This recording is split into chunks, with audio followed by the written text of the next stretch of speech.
Okay, probably we'll start, and maybe well, someone will join us in the course of Ludomir's talk. So, well, thank you everyone for joining us. I'm very pleased that we have such a wonderful auditory today, consisting of Russian and American colleagues.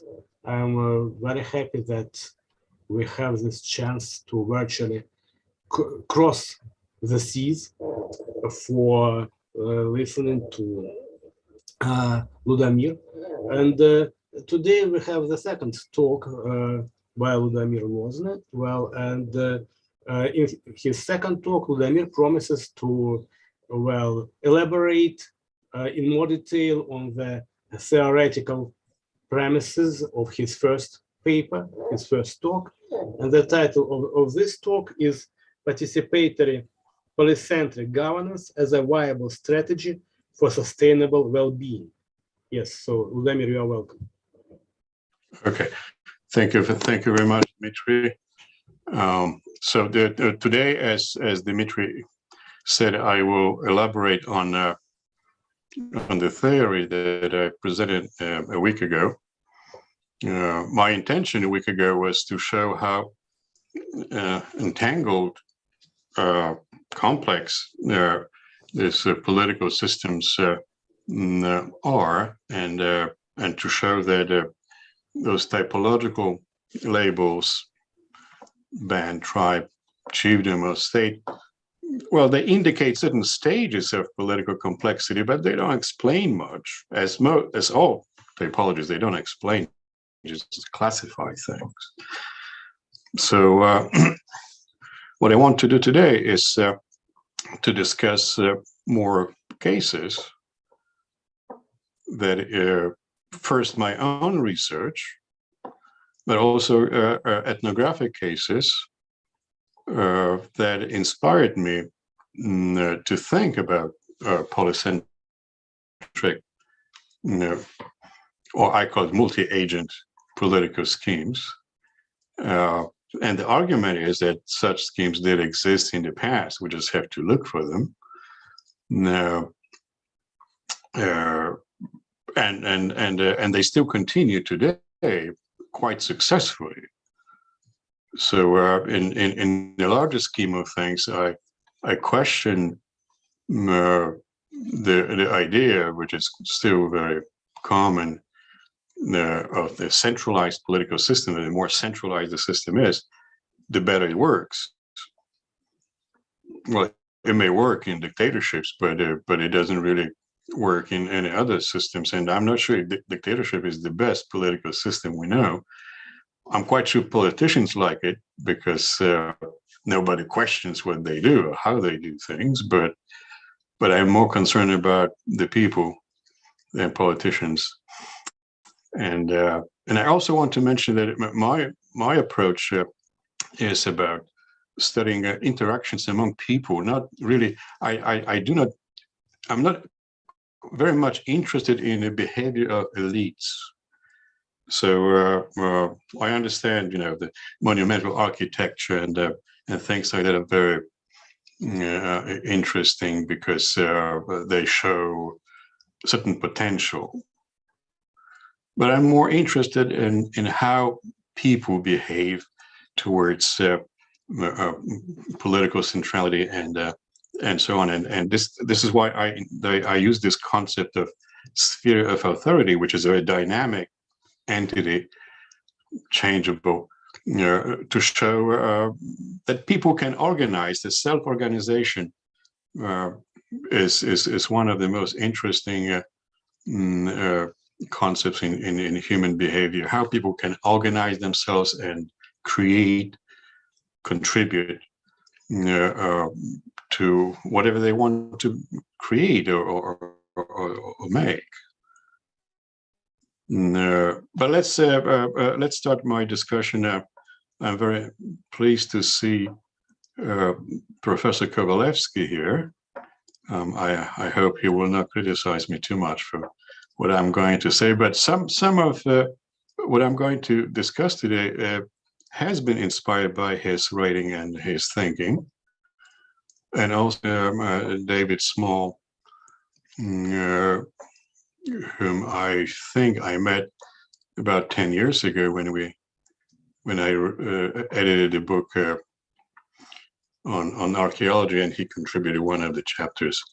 But let's go to my slides and see what I have prepared here. So again, the title of this talk is about polycentric governance as a viable strategy for sustainable well-being. So, so I indicate here my intention to discuss the fact that sustainable well-being is, again, it's not about elites, it's not about a group of people, but it's about community or communal well-being. And that is my focus here. I use this picture by my friend Nancy Flowers.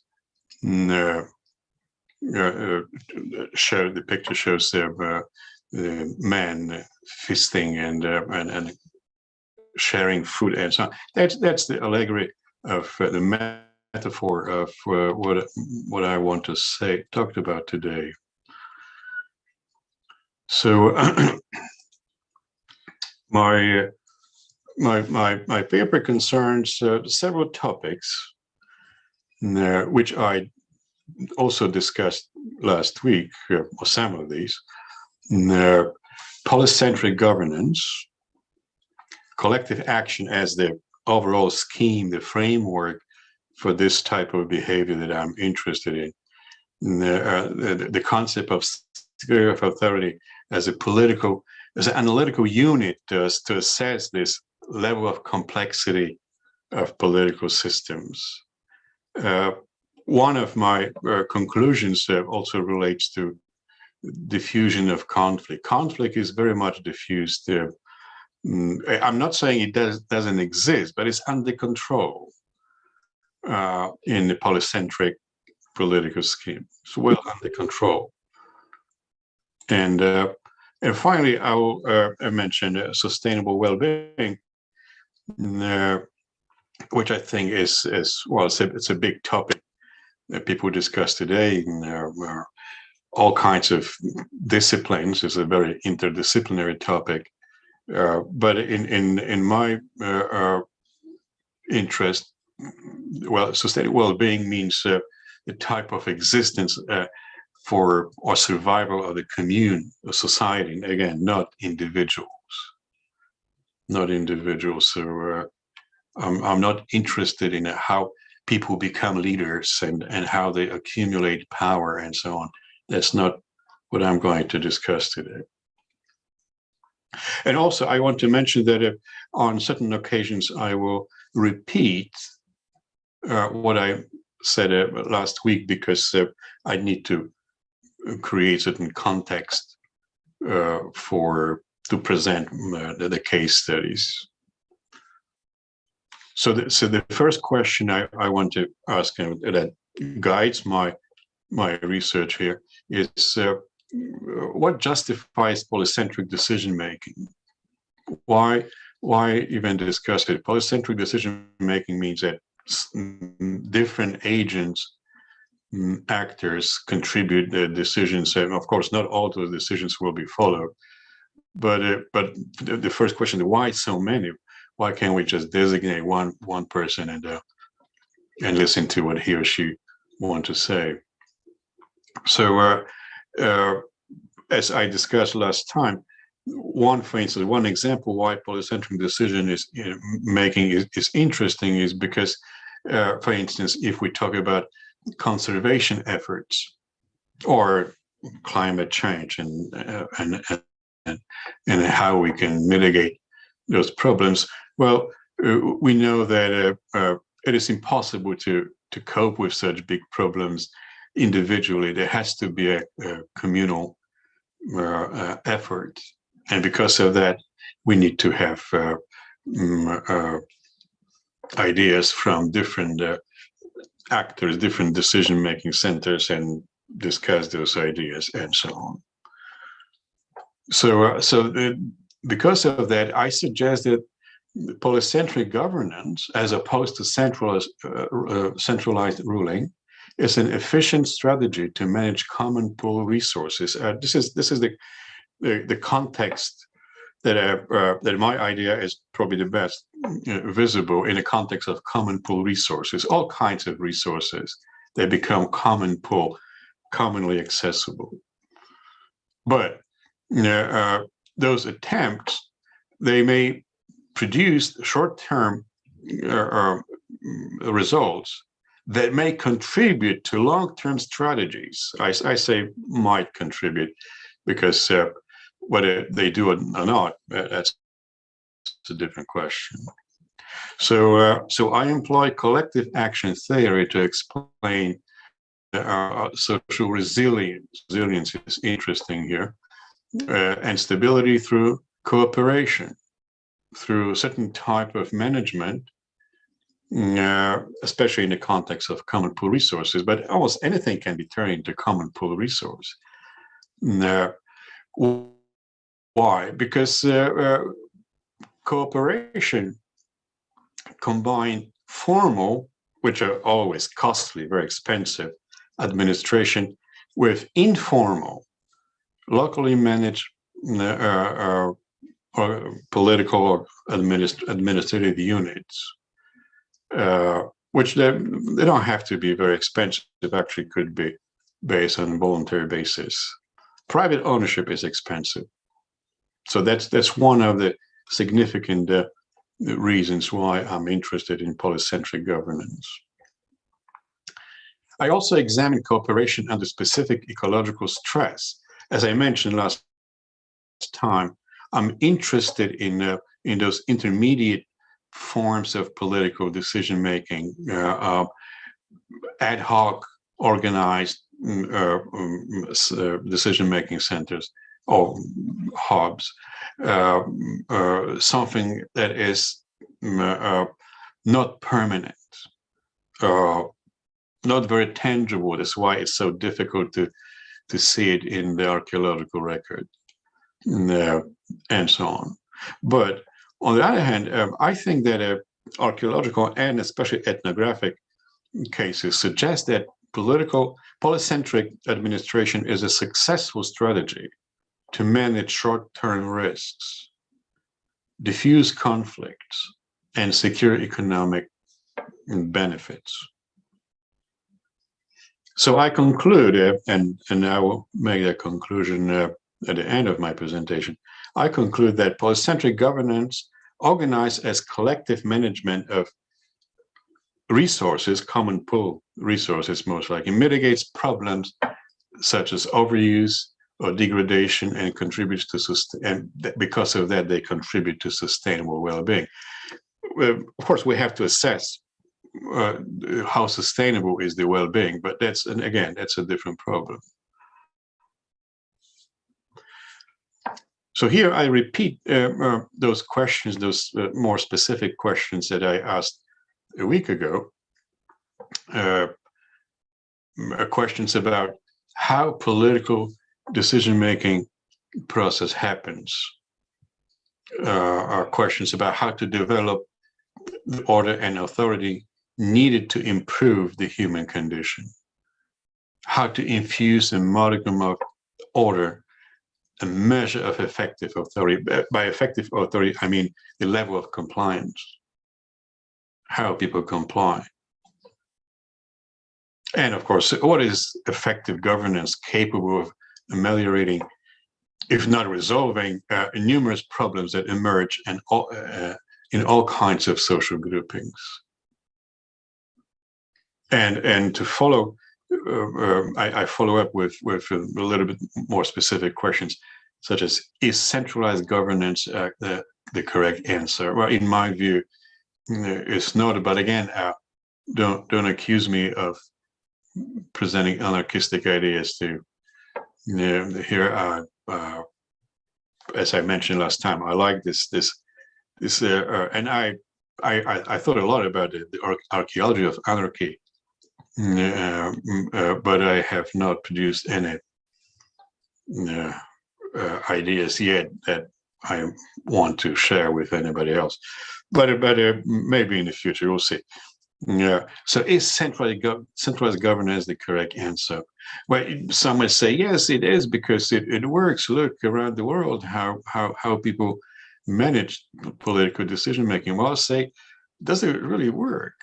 Yes, we organize ourselves according to centralized ruling, but do they work? Can centralized governance exercise control over a variety of situations on different scales? And this is an interesting question, which I tried to answer through my research in the Pyrenees by looking at how people manage high altitude pastures. Yeah. And my conclusion was that, yes, centralized governments failed.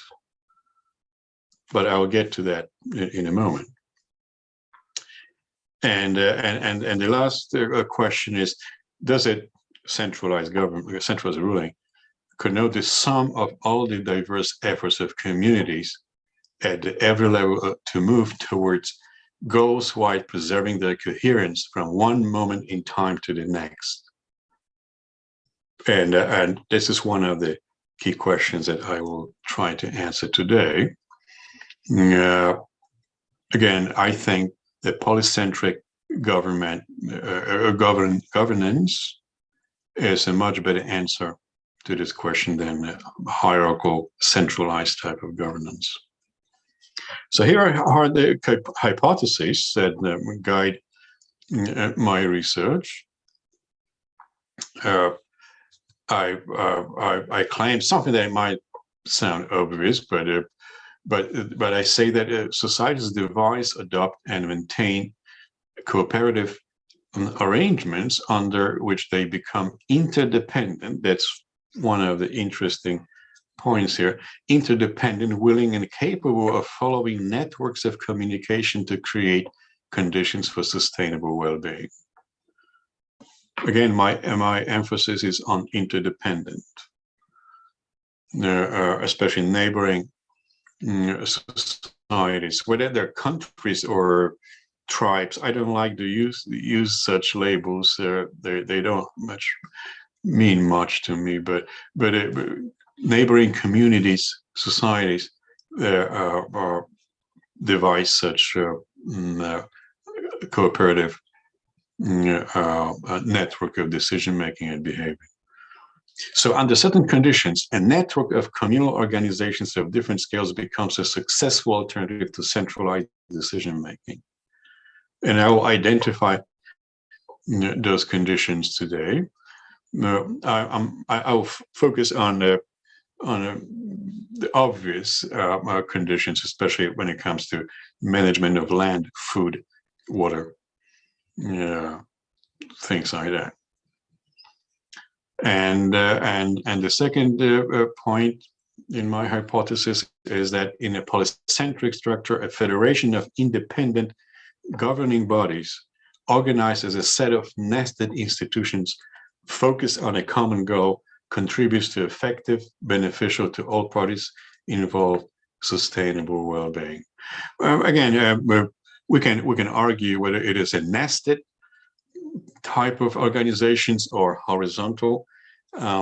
I see in my research in the Pyrenees, I see them as nested because it comes from the EU, then through the French government to the local government. So it's a sort of nested structure, but it doesn't have to be. It doesn't have to be like that. And again, just to remind you what some of those key definitions that I'm using, I discussed those definitions last week, but just to remind you, polycentric governance. Well, I use this concept in association with the unit I call sphere of authority.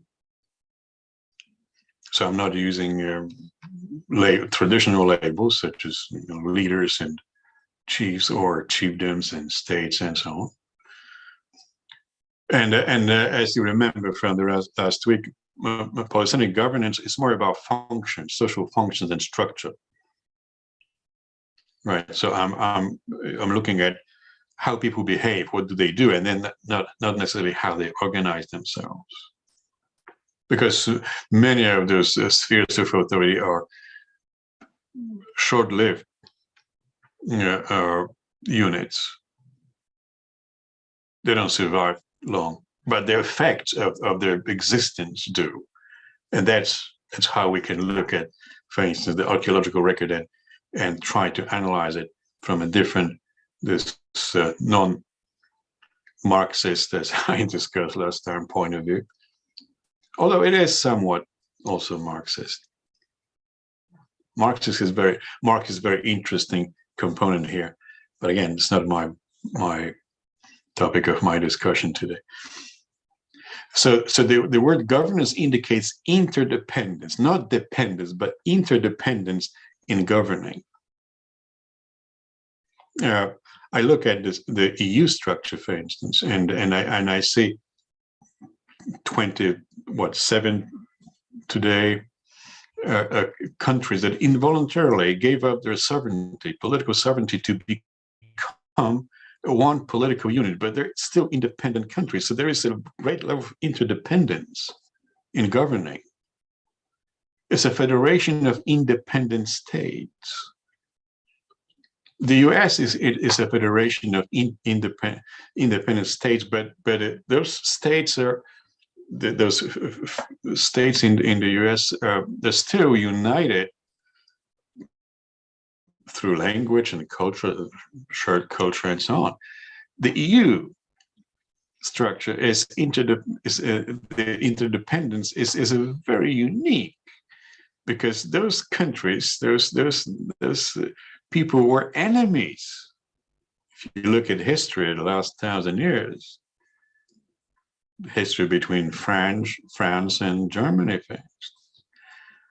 they're enemies. And now, all of a sudden, they become cooperating units. It's amazing to me that it happened. Well, there's some problems with political structure, obviously, and especially with compliance, but it can be worked out. Governance, as same as government, consists of rule systems, and I discussed those rule systems also last time, that regulate steering mechanisms through which authority is exercised in order to preserve coherence and achieve desired goals.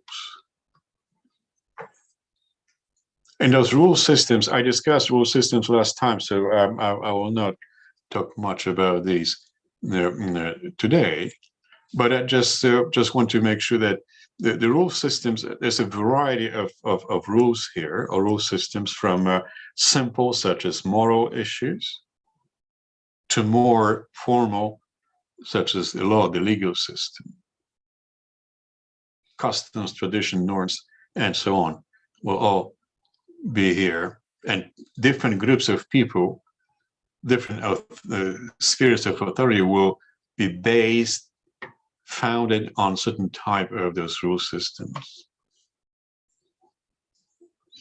But what we must remember about rule systems is that rule systems are sustained by cooperation.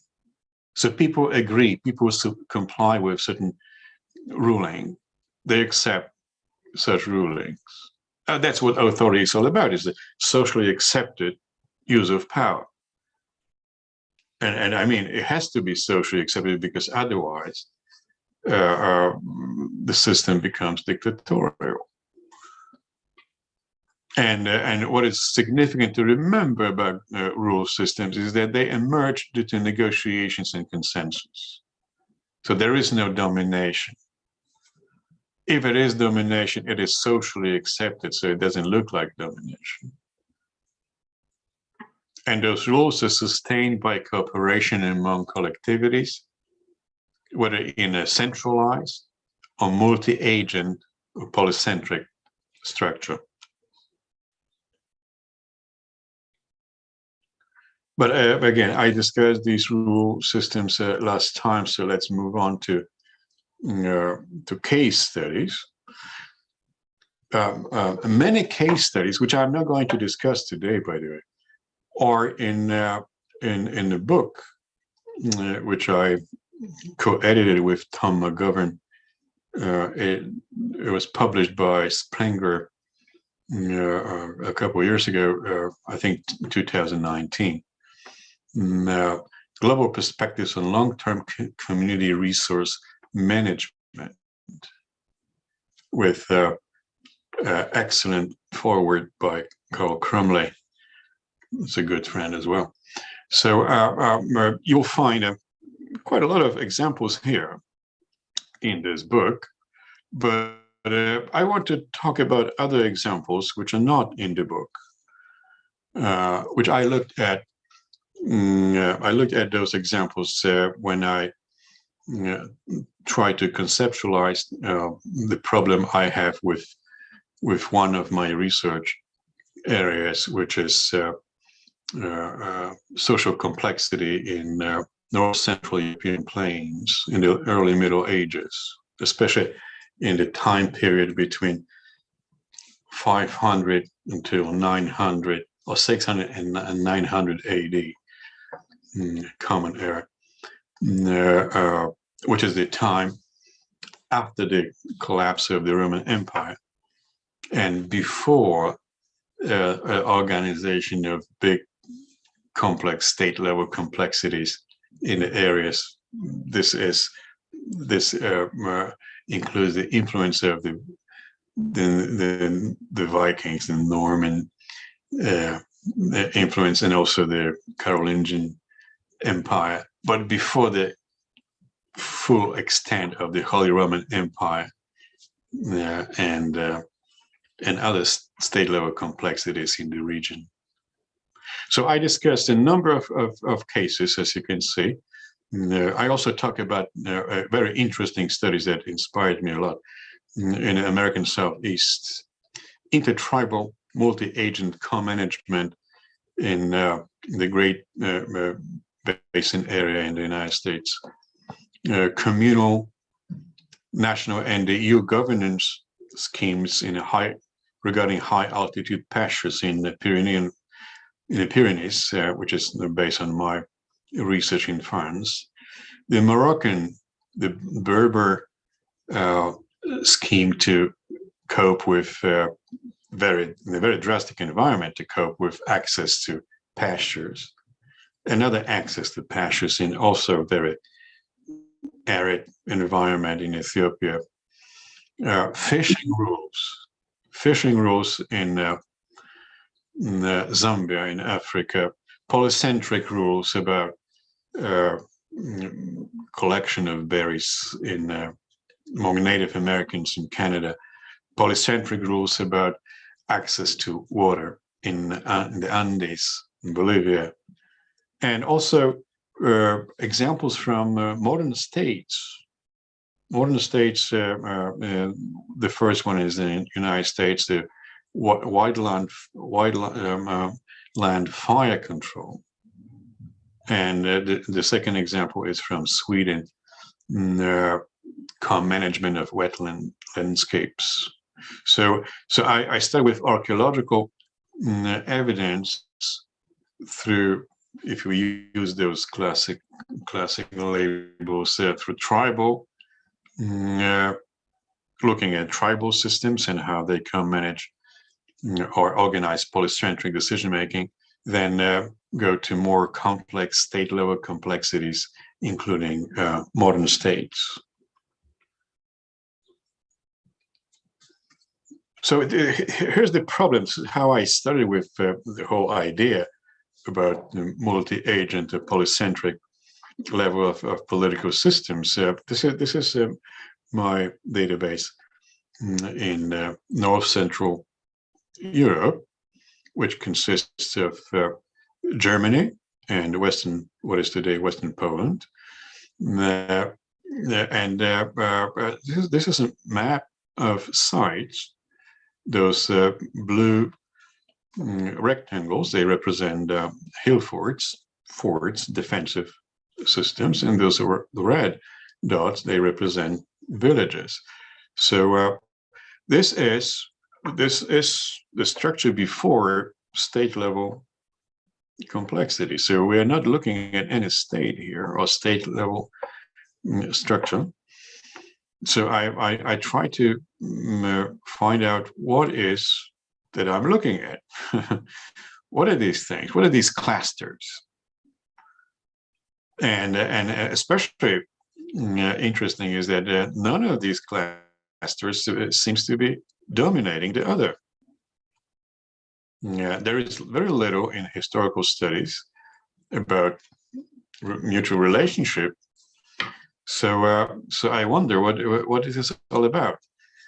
And after researching this issue for some time, I realized that these forts really here, all those forts, they represent certain political units or spheres of authority.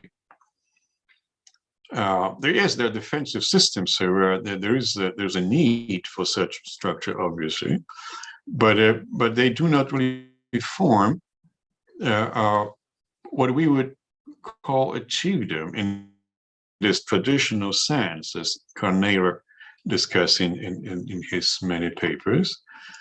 But there are other, if they're chiefdoms, they are chiefdoms of equal significance, and maybe even cooperating chiefdoms, not really warlike chiefdoms, although I do not exclude warfares at that time. And what is of interest to me, a specific interest, that's my contribution to this, the archaeology of this area, is this very unique, very specific type of fort structures. All look the same size, the same type of fortification, spread out in this region. The region is about 40,000 square kilometers. It's a quite sizable region, and so the question is why they built all those forts in a certain distance. There, as you can look, if you look at some of these clusters here, they're very regular distance. So what is the meaning of these forts? And again, for now, I interpret these forts as a sphere of authority, a certain political unit, which again, it's a multi-agent unit. So either it is composed of several different chiefdoms, or it is one political unit because of the unity of the architecture of those forts. But I don't know how to label it. And that's why I realized that labels are not good. So, and they dominate the landscape. There are there's a number of those forts. They're all within a certain time period between 800 and 900 common era. So they all formed in the 9th century, and they all failed. Many of them burned by mid-10th to the end of the 10th century common era. That is, again, before those big, large state-level complexities emerged. But what I want to do with distribution of these forts, this is what I'm working on it right now. So I'm not going to show you the work in progress here, but this is what more or less what I'm after. This map here represents evolution of chiefdoms, as the author of this work calls it. That's Jacob Lulevich, and And he looked at almost precisely the same problem I looked at. And he used the social network analysis, which is a very interesting paradigm. It's a set of methods to look at interconnections, how different sites or nodes in this case, how they connect with each other. What is the level of connections to those areas of density or centrality and so on. So what Jacob did here, he identified, well, he used the pottery, which is a very common method in Southeastern archaeology. They like pottery very much.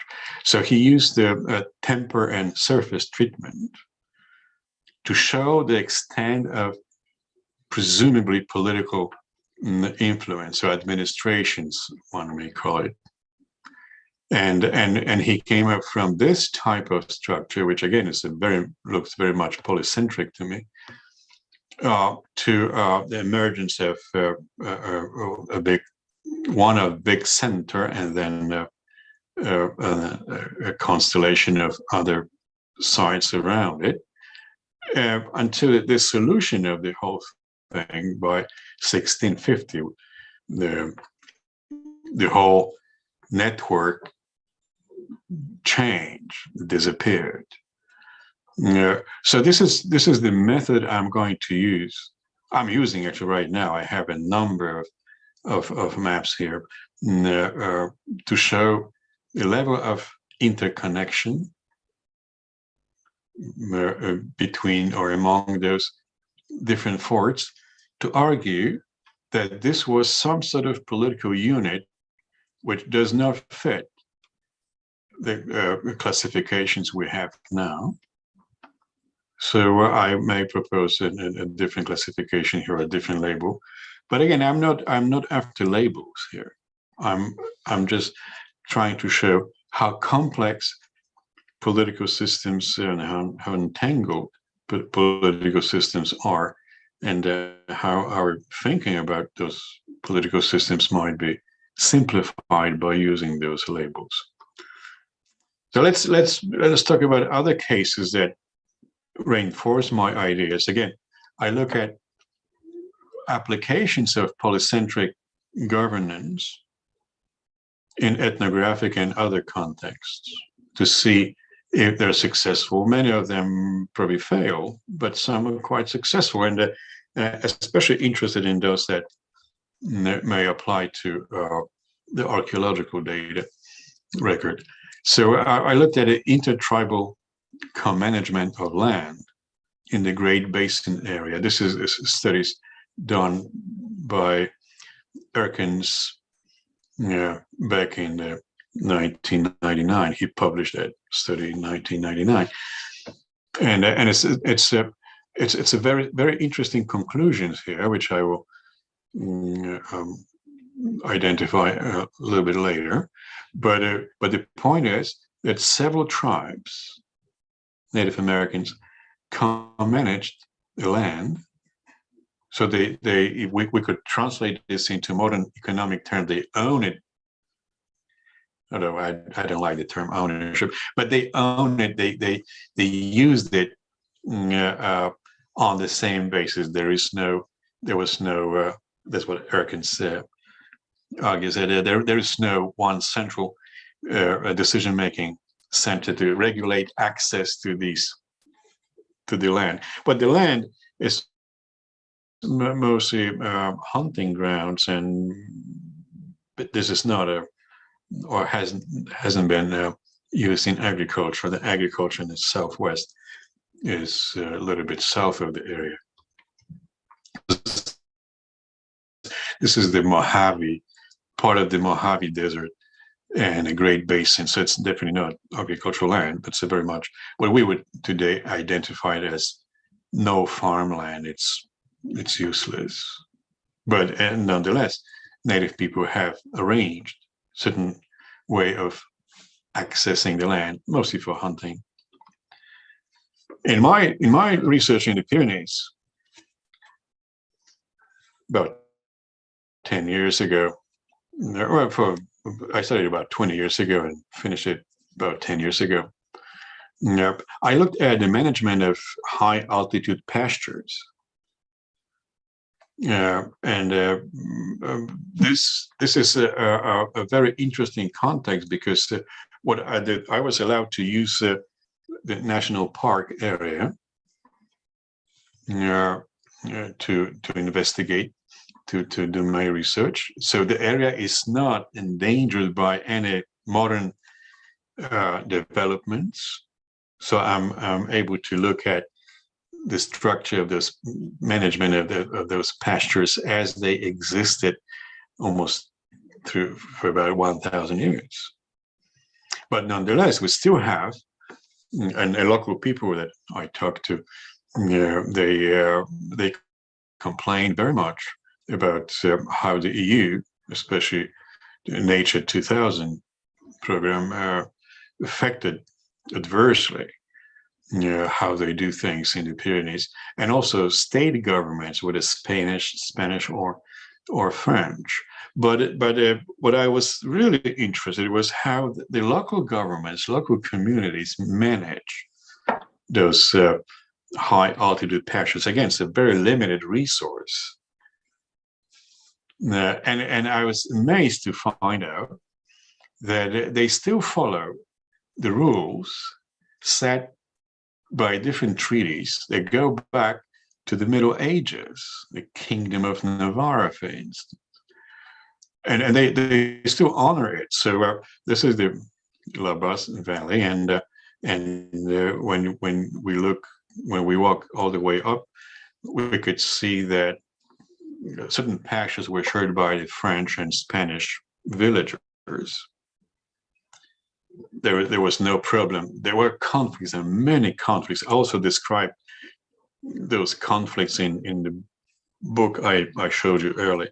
But they all diffused those conflicts in a very interesting way, and they divided this otherwise very scarce resource into different pastures and regulated access to those pastures through 3-4 months a year, because that's when they're available. This is they're not available in the winter times. And my colleagues on the Spanish side, they look at the same problem on the Spanish side, and we compared our findings almost identical. How people manage those high altitude pastures through polycentric decision making, again, and cooperation. No wars have ever been waged because of access to high altitude pastures. If we stay with the tribal animal husbandry, also very interesting results by Pablo Dominguez from Barcelona, and in his research on in Morocco, in the Atlas area, and how people organize access to pastures in what otherwise also is quite difficult, arid environment. And what's interesting, he found out that the local custom relates to religious context. We have this moral issues embedded in how people create access to these pastures. They call them saints, and there is a very specific, very detailed, and very complex calendar how they can, or when they can access these pastures, and it's all agreed. It's also socially sanctioned. There's not too many free riders. They do exist. They of course it happens, but most people follow those rules, not because there are severe penalties for violating these rules, but because they understand that they have to use this research in a certain way. Otherwise, they all die. They will not be able to create to survive. But through this political decision making to create polycentric access to this decision about use of these resources, they sustain themselves. They survive until now. Well, now it's a little problem because consumerism and especially those economic ideas coming from France, they have changed their attitudes profoundly. They all try to be now free market economy consumers, which obviously doesn't correspond with the idea of polycentric decision making. Another example of pastures, I stuck with pastures because of my interest in the Pyrenees. So another example of a very complex ruling about access to pastures is from Ethiopia. Bayan used it, published it in 2010 to show very complex management of pastures by different clans of local people. As you can see, the commonly managed area is not very big as opposed to those privately owned land, but nonetheless, they have it. This is the backup plan if something goes wrong in either of these two. It's a schematic representation, but they do have it. They have this collectively managed pastures, which will not allow any of these clans to get richer, obviously, but this will allow both of those clans to survive.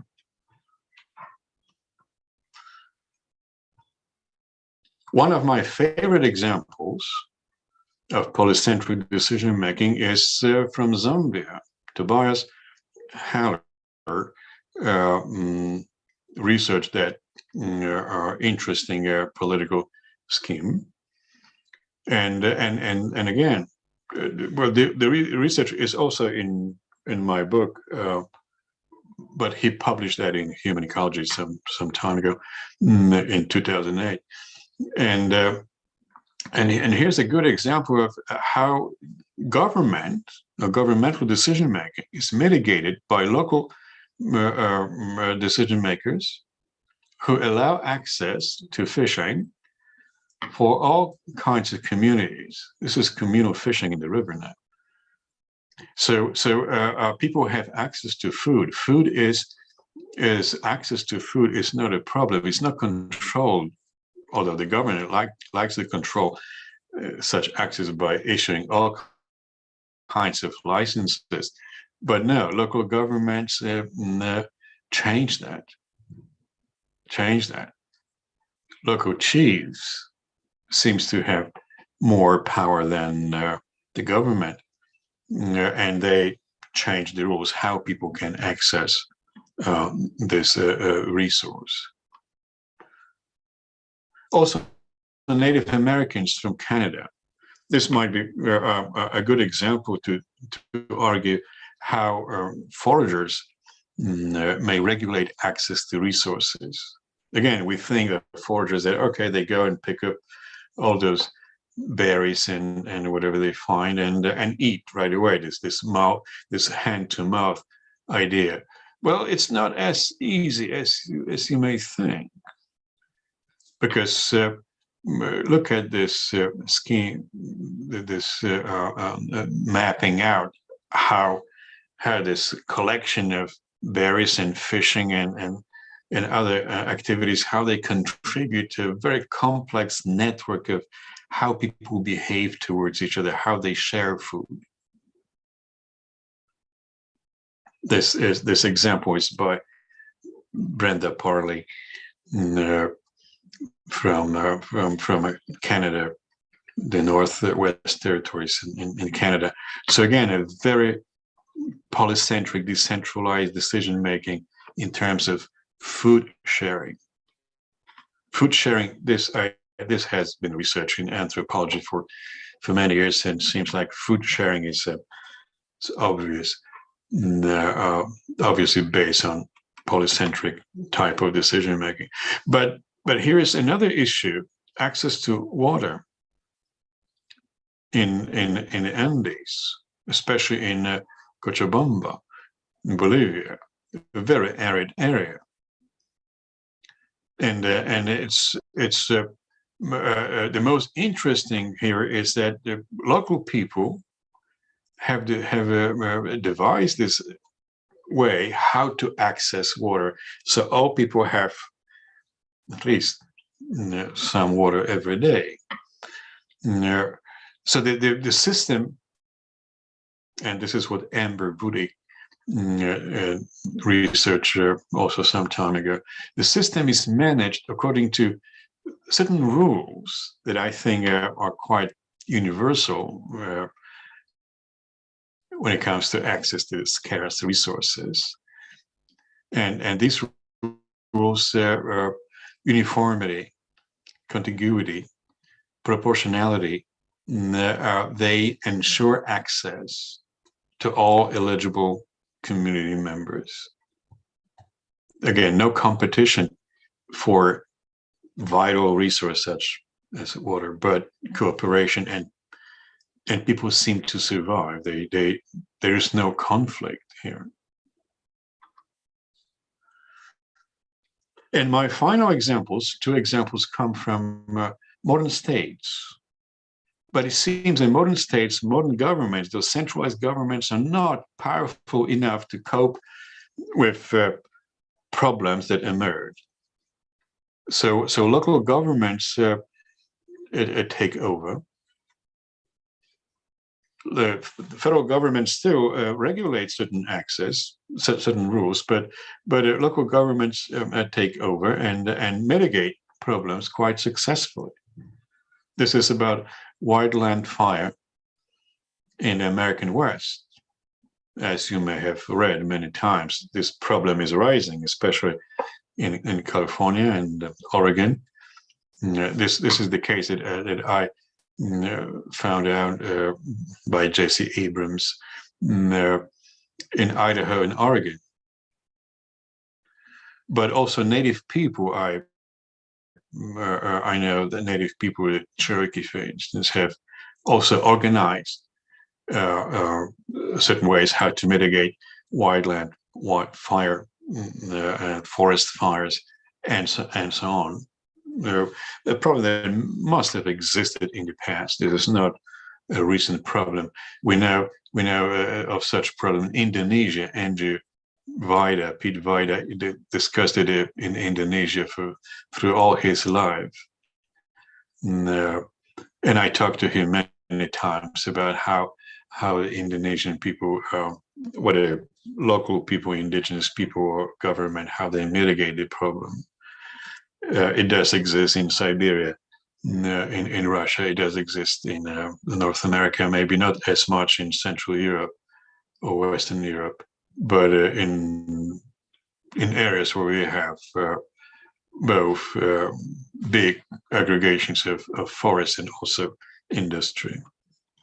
And one of my favorite examples about the success of polycentric type of decision making is in a quite recently established comanagement of wetlands in Sweden, in a small Swedish community in southern Sweden. But it's a very multi-level system because as the authors of this paper argued, it is about international, national, and county level, municipal and sub-municipal level decision making. So we have 5 components here, 5 decision making hubs that contribute to this polycentric decision making about wetlands. Again, wetlands, it is a type of ecosystem that must have been also very significant for indigenous people everywhere. Although in the past we didn't have international or could have been national, state level organization, but definitely local people must have organized access to wetlands and how they use wetlands in the past. Wetlands are an extremely good resource or source of food, fish and other resources, birds, and so on. So all these cases, as I review them, contribute to certain conclusions that I would like to share with you. And the first conclusion actually relates to the question, how and why do polycentric systems develop among small-scale societies? And I see there three main scenarios why they develop. Well, first is defendability, which is about or cost of benefit and benefit type of argument. It suggests that polycentric systems develop because areas are not worth claiming or defending as private. So what we would call the common land, the village greens, right? But it's still of certain significance, definitely to native people in the Great Basin or the Mojave Desert, and so on. Another reason why such systems develop is environmental risk buffering. Environmental risk buffering, this backup plan. So it emphasizes that if territories and resources are pooled and jointly owned, different groups have unconstrained access to a larger and more diverse range. That's the security issue. And finally, I think that such polycentric systems develop because of social conflict buffering, or otherwise mitigation of conflict. It suggests that joint use lands serve as social buffers among groups, especially what I showed you earlier, those land in the Great Basin, but also organization of pastures in the Pyrenees. I see that as well. Although adjoining groups have exclusive access to their respective core areas, space among the groups may serve as a buffer against social friction. And I think that's something worth thinking about if we talk about archaeological context and how people may have managed resources in the past. But I also have more general conclusions here, which I'm going to share with you briefly. So the first one, what is the best adaptational strategy in a zero-sum game? Zero-sum game is about non-cooperative behavior. So it's competition, especially unequal competition if we have, powers or superpowers competing and so on. So in my view, the best answer here, the best solution is all kinds of equilibrium games, like the famous Nash's equilibrium. And what are those games? Well, first are cooperative games. People may not like them very much, but nonetheless, they exist. Partnership, consensus. This could be applied to marriage as much as it could be applied to state level complexity. Cooperation. It helps to manage problems and mitigate risks. But I point out, in my view, especially when I think of my archaeological data, I think of hybrid games. Hybrid games, coalitions of different kinds, alliances, confederacies, and so on, which is a mixture of cooperative and non-cooperative behavior, which support short-term stability and otherwise dissipative structure. They disintegrate. So that's one general conclusion. This is in the context of zero-sum game, but my theoretical assumptions relate to collective action as a strategy for communal well-being. So I see certain incentives to make cooperation appealing, especially in strategic situations when individuals or groups' success depends on decision by others. This is what has been described famously by the prisoner dilemma. So I look at a non-zero-sum game, which is cooperative behavior and potential for diffusion of conflict. That's one of the major incentives here. The second incentive is frequency of contacts and transparency, which means people like to see what others do, and such contacts create a condition or context for mutual agreements. The third incentive, in my view, a very significant incentive, is flexibility, which is the chance, the opportunity to change rules. Flexibility is our best weapon if you want to survive. We shouldn't get stuck on some set of ideas. We should be able to change ideas as frequently as we can, depending on changes in our context.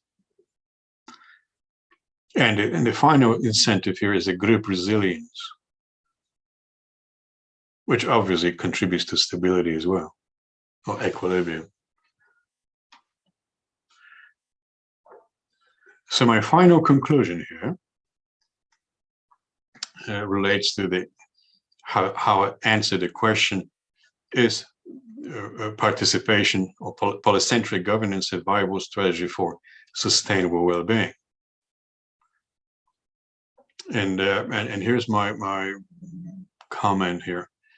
If we follow Hardin's this famous 1968 article model literally, and that is that if individuals act rationally but in self-interest, they will deplete common resources, well, we might conclude that sustainable polycentric governance is not attainable. It doesn't succeed, shouldn't succeed. But if we consider the following, which are based on the cases I just presented, and that is, polycentric management contributes to resiliency. Polycentric management is responsive to change, is flexible. Polycentric management allows stakeholders to control each other as they share investment costs and benefits and minimize free rider strategies. They do exist, but it can be minimized. Polycentric management creates conditions for collaboration, collaborative behavior, which is again described in the famous prisoner dilemma. It is a win-win kind of situation. And finally, polycentric governance allows for frequency of context and transparency, which is obvious. I mean, you cannot have good communication and contact with anybody without contacts and transparency. So I conclude, thus, that the non-zero-sum game produces cases not governed by Pareto, the Italian statistician, optimality, efficiency, that any additional change to make any person better off is impossible without making someone else's condition worse. This is not the case. It's not the rule. So these cases that I presented justify the logic of collective action, which contributes to sustainable well-being across social sectors. And that would be my final thought for today. Thank you. Thank you very much, Ludomir. Now, the questions, answers Well, colleagues, you are you are welcome to answer to ask any question or make any comment, please.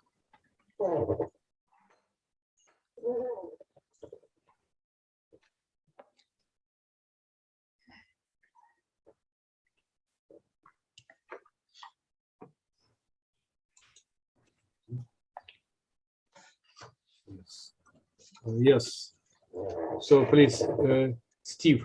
Yes, please.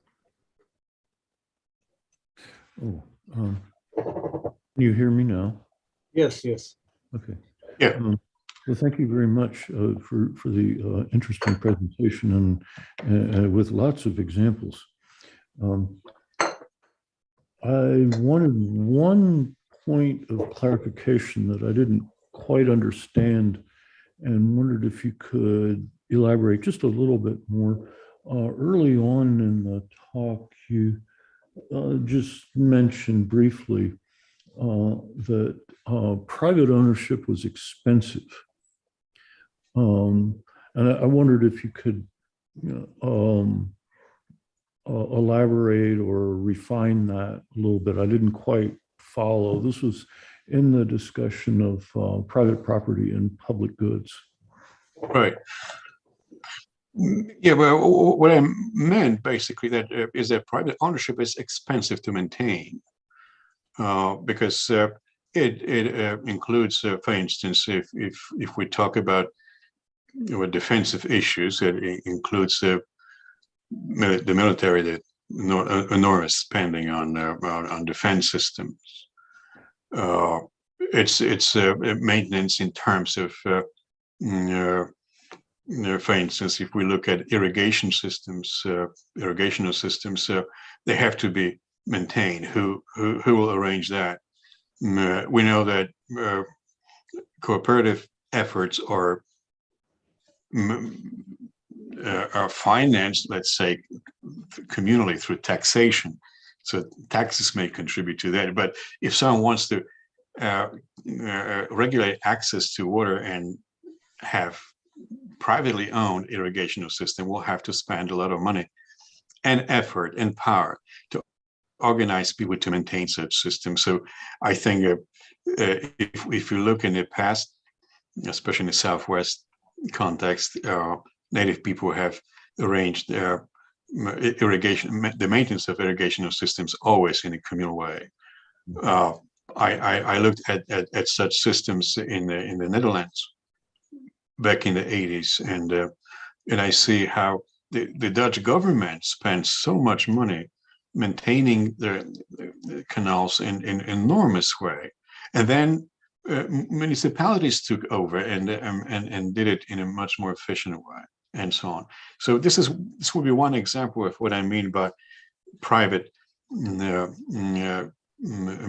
private ownership is expensive. The same with land. If you have, thousands of acres of land, how do you control the land?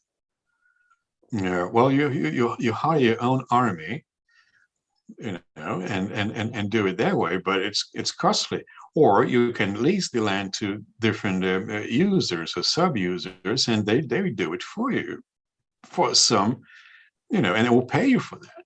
So that's basically the context of my statement. But definitely, I didn't go into details what I mean by private ownership being expensive. But that's basically what I mean here by that statement. Thank you. Okay, yes. Thank you. Any other questions or comments? David? Can you hear me? Yes, we can. Yep. Okay. This is not so much a penetrating question as is an observation and a point of frustration. I really liked your presentation. Okay, these last two presentations. They really show the complexity of the human condition.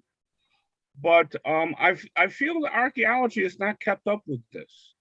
If you take a look at your cases in Germany, where you appear to have some type of network between communities, and you stress there are many spheres of authority I'll bet that that network, okay, connects multiple spheres of authority, okay, rather than entire communities, okay, in this area.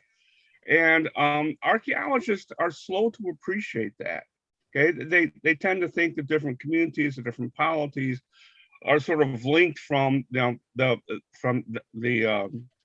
head to head, so to speak, rather than it being much more nuanced and different, independent or semi-independent spheres of authority, okay, or institutional contexts, okay, in these communities are linked, okay, across a landscape. My own work with Greece, okay, indicates that the Greeks, at least in the Iron Age, were resilient, okay, when it came to controlling the dynamic fluctuations, okay, in crop production, okay, because of connections between the polities themselves.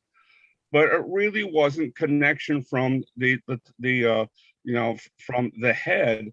It was connection, okay, through various institutional contexts, okay, in these communities, and each might have their own individual goals and individual norms, okay. But my point is a point of frustration. I don't think archaeology keeps up with this, okay, and that's just frustration, okay.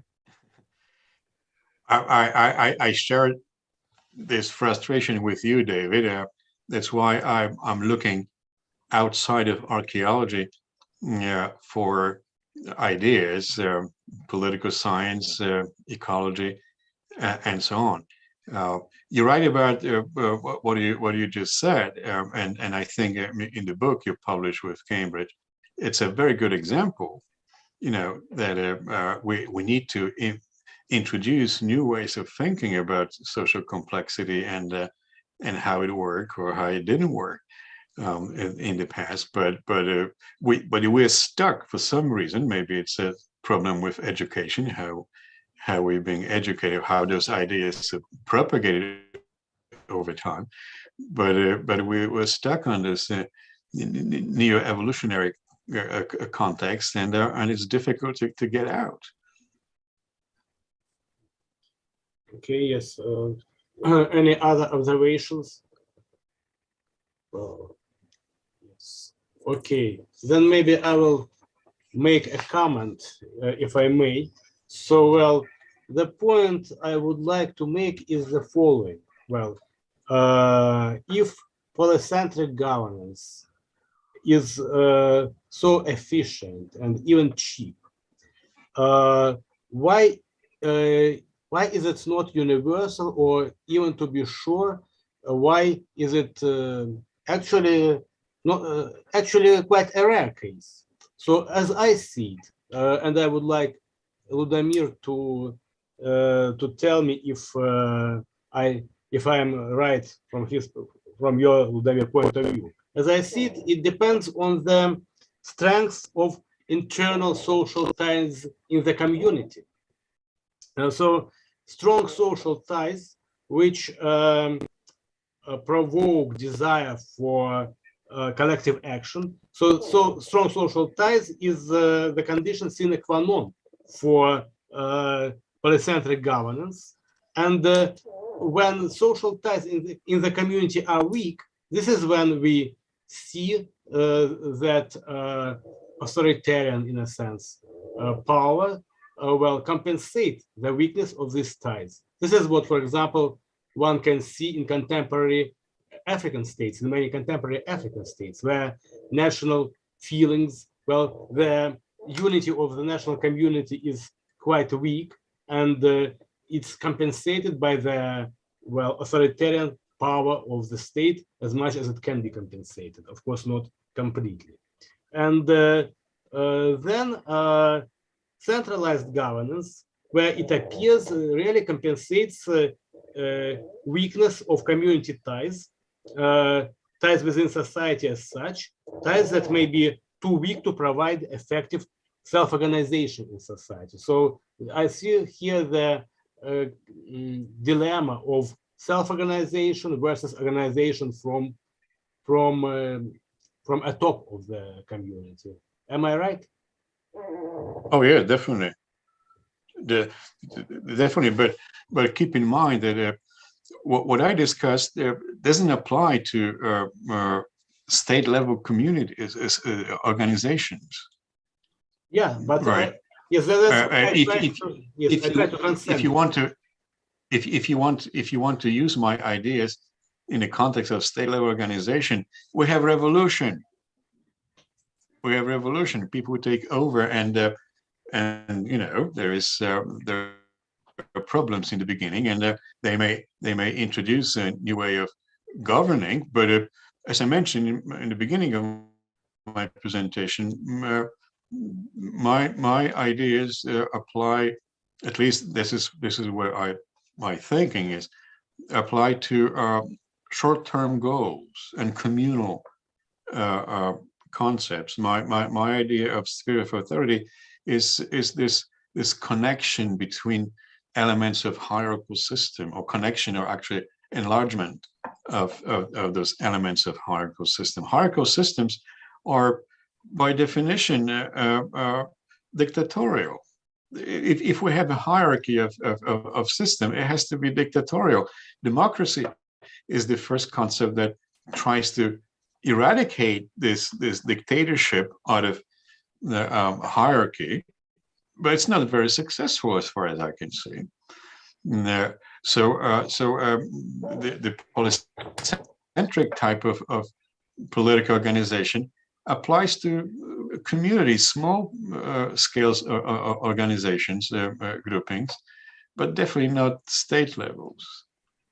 I don't see any state level complexity governed in a polycentric way. Although, if I may fantasize a little bit here, maybe all what I'm doing is a fantasy. But if I may fantasize for a moment, I think political scientists today, they discuss the possibility of the existence of global government, especially in the context of globalization.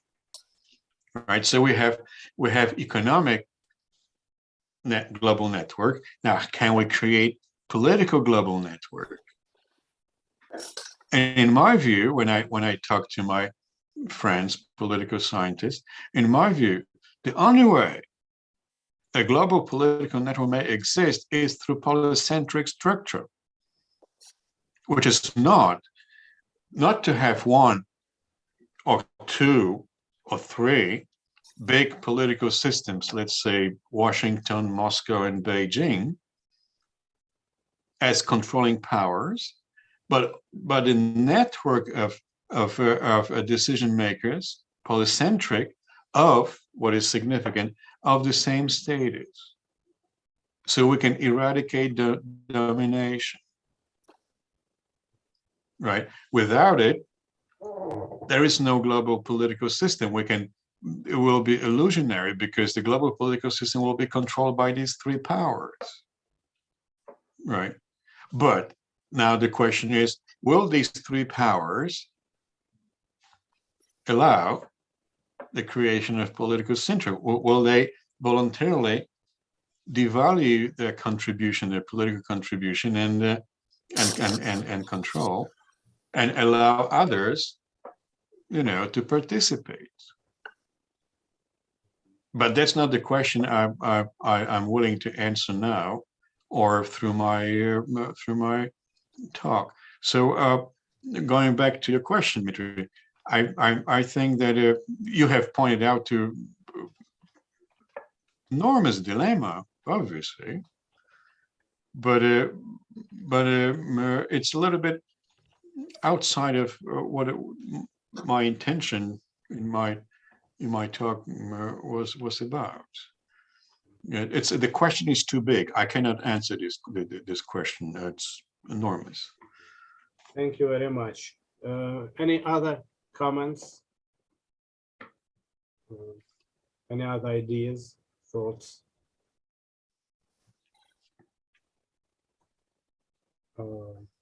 Okay, so then I will say thank you once again to Ludomir. He was so kind as to spend, yes, I agree with David's, yes, gesture, absolutely.